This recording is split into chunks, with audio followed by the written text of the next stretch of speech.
Chapter 15. Carley and Jade.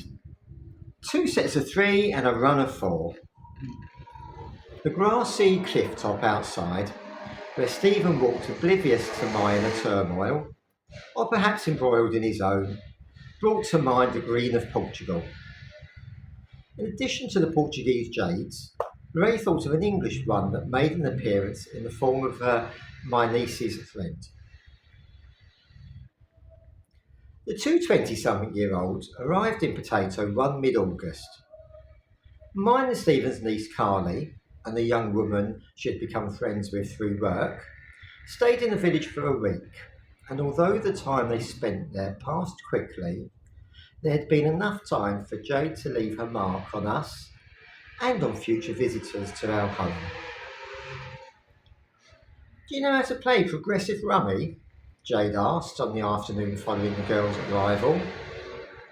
The question, referring to a card game, was met with guarded responses from we other three, who were sitting around the table in the shade of a grapevine, heavy with purple fruit.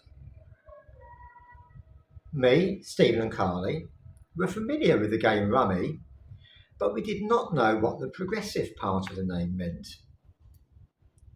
Within moments, 2 packs of cards had been fetched from a drawer in the kitchen, and once paper and pens had also been hunted out, Jade set about explaining the rules of the game she enjoyed playing with her boyfriend and his grandmother.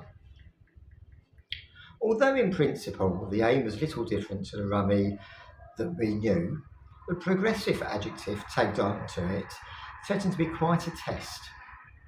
Several rounds, the adding and subtracting of points, cards with different face values to the number indicated, and variations concerning the required sets and runs at each stage were the challenge.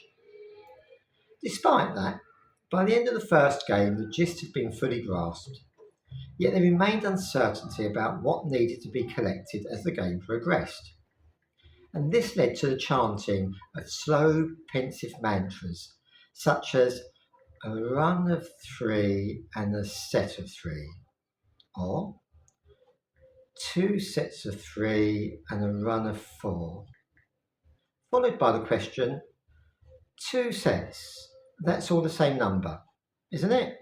Or a run, that's 5, 6, 7, for example. Yes? In Potato itself, Jade's influence did not reach outside our house, but there's little doubt it did leave a legacy, as future visitors were put through their paces with a game in which Stephen had a far greater record than anyone else of winning. Progressive rummy on the veranda or around the table in the kitchen became as much of a fond memory of people's stays with us as the Portuguese hospitality, olive trees and wine, and it was just a little likely to cause as much of a headache as the latter. For her part, Carley also left a mark, but hers was one that made Stephen and me smile rather than have us reaching for the paracetamol. Our niece came from a generation which knew little or nothing about the old ways of tea making. For her, it was a case of tea bag in mug, boiling water poured onto it, milk, possibly sugar, added. If she'd known about loose tea leaves, teapots, tea strainers and china cups, then that lesson had been forgotten by the time she was in Portugal, and asked, "Who wants a cup of tea?" It was teas all round, so I suggested that she use a teapot, believing it would be simpler than making individual mugs, and Carley was left to it. The young woman could not really see the advantage herself of using the teapot, but she decided to humour me and my eccentricity, and went about making a cuppa in a more traditional manner than she would usually do. It was not until Stephen entered the kitchen and did a double take that she had doubts about what she was doing. The kettle had boiled, she had poured the water into the pot and put the cosy on it to keep it hot. Into the cups, in reality mugs, she had put milk and sugar, and these were on the tray, ready for her to take out into the garden. It was Stephen's bemused face, however, which told her something was not as it should have been.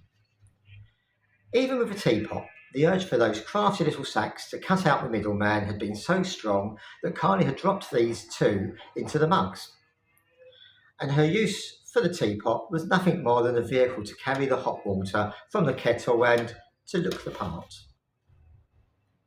Of course, Stephen and me could also be naive, and showed as much when we reinvented the wheel.